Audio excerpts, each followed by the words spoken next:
Relationship Insight for Men.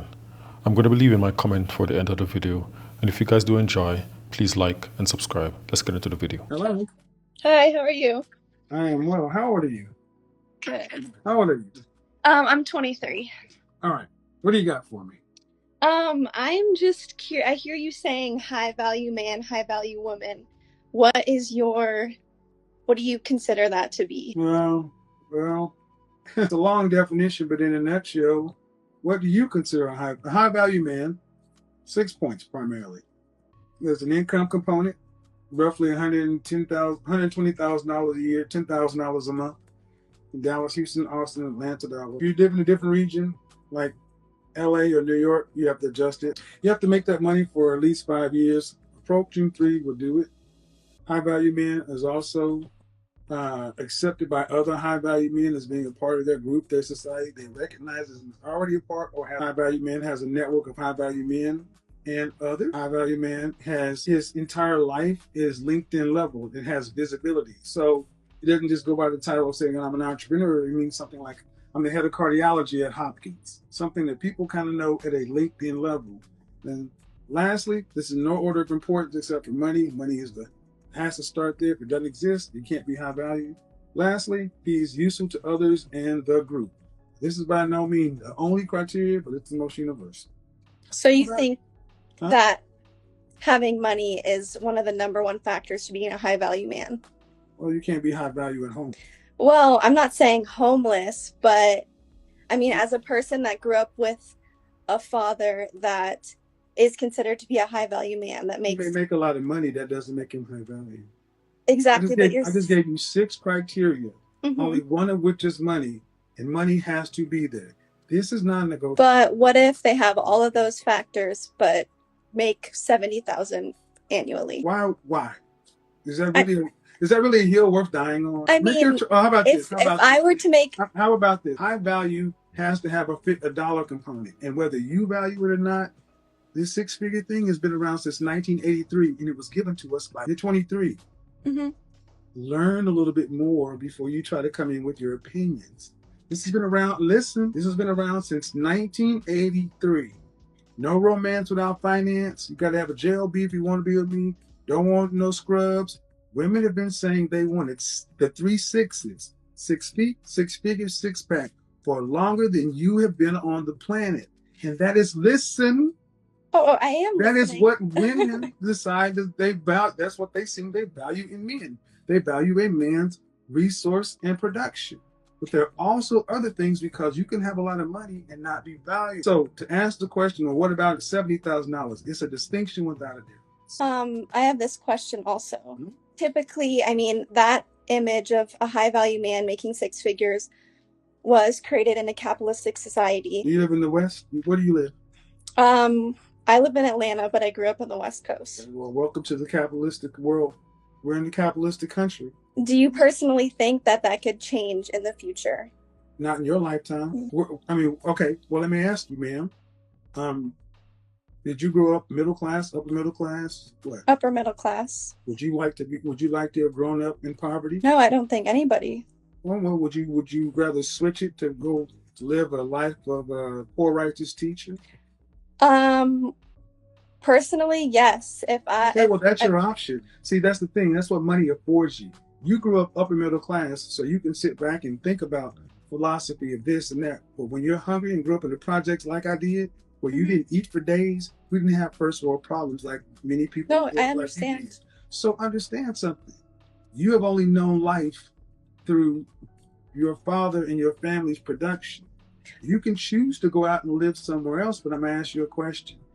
What system of government is better than capitalism? Well, what would you say about Sweden or Norway, countries that are more of a socialist country? They're socialist as far as their politics, but they're capitalistic as far as their finance. Yes, but their emphasis is not on, it's rather on people rather than right. And typically in our society. When I say it works very well, it works very well for small, extremely small places. But show me where you have that with hundreds of millions of people.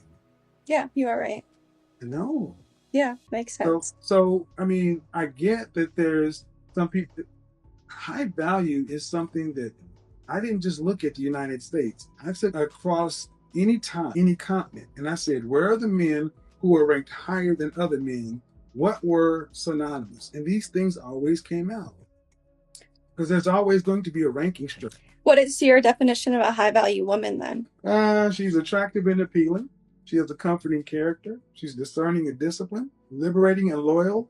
She's enthusiastic and exuberant. So none of that has to do with how much she makes, though. Because your money matters not to us. Yeah, I guess.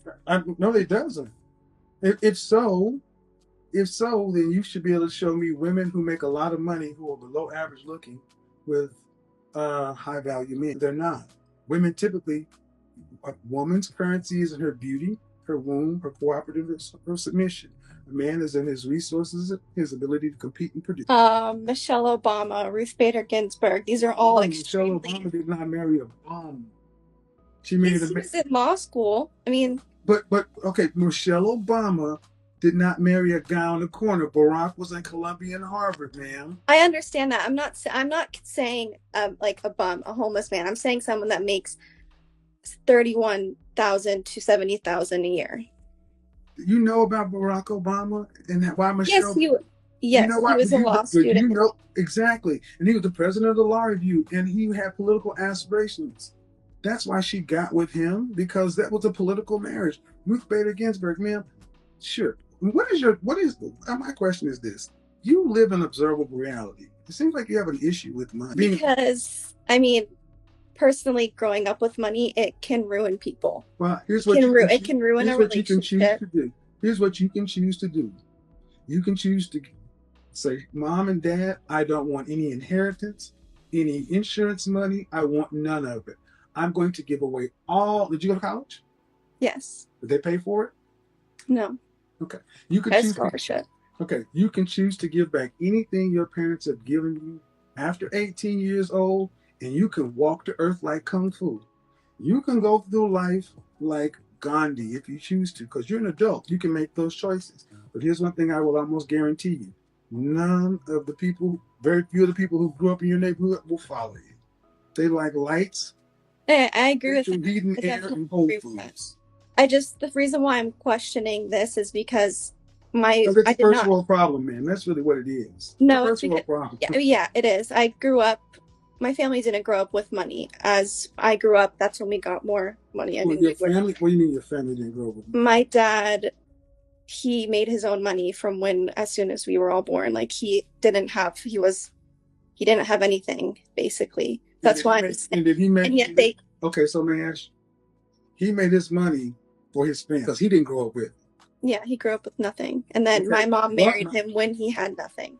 But when he had nothing, he made it. Then he had a family. Did he make you guys live like he lived prior to the money? No, because in this capitalistic society. Well, why didn't he do that? Because he's been inundated by the idea. Listen what I'm asking. You said, why did he do that for his family? Exactly. Your father grew up with nothing, right? And then he married your mother, and she married him when he had nothing. Mm-hmm. He made his money and provided for his family more than he had growing up.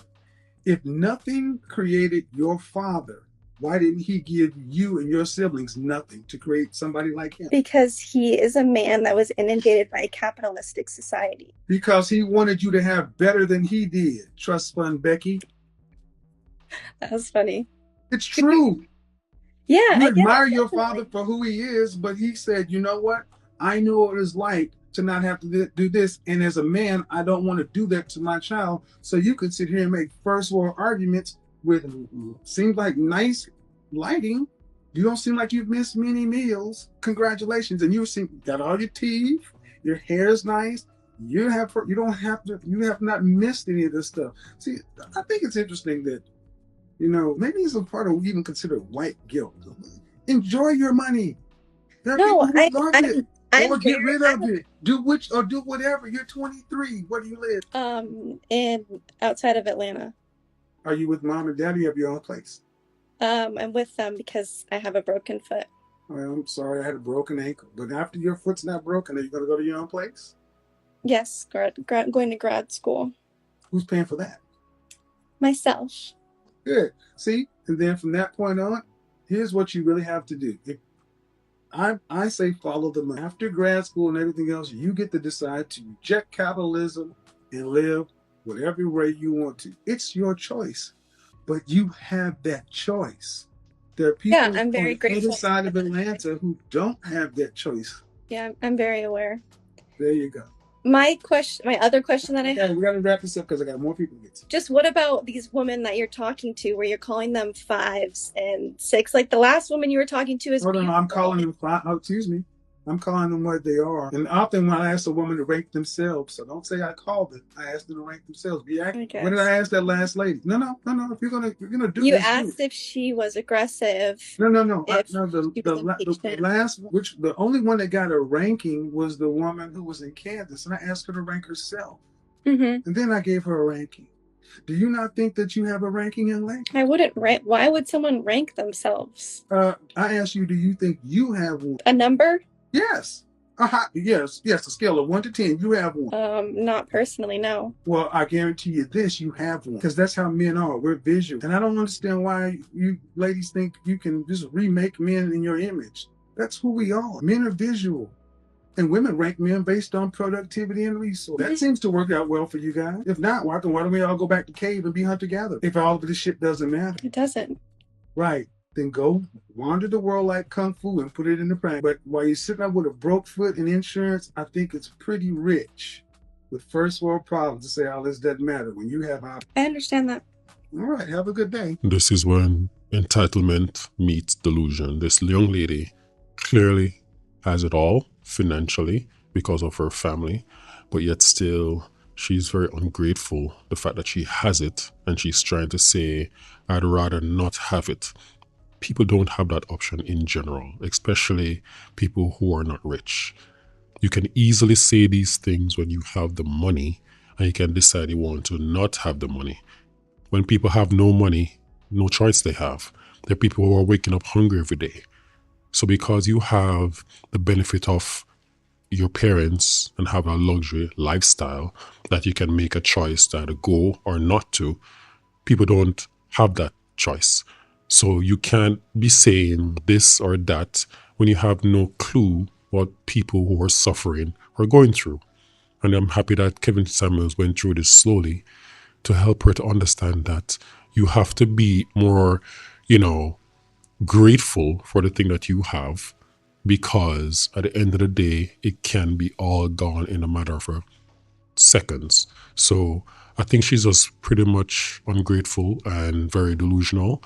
And I'm happy that Kevin Samuel went through and gave her some clarity, hopefully. All right, guys, continue to support Kevin Samuel's channel, and I'll catch you guys in the next one.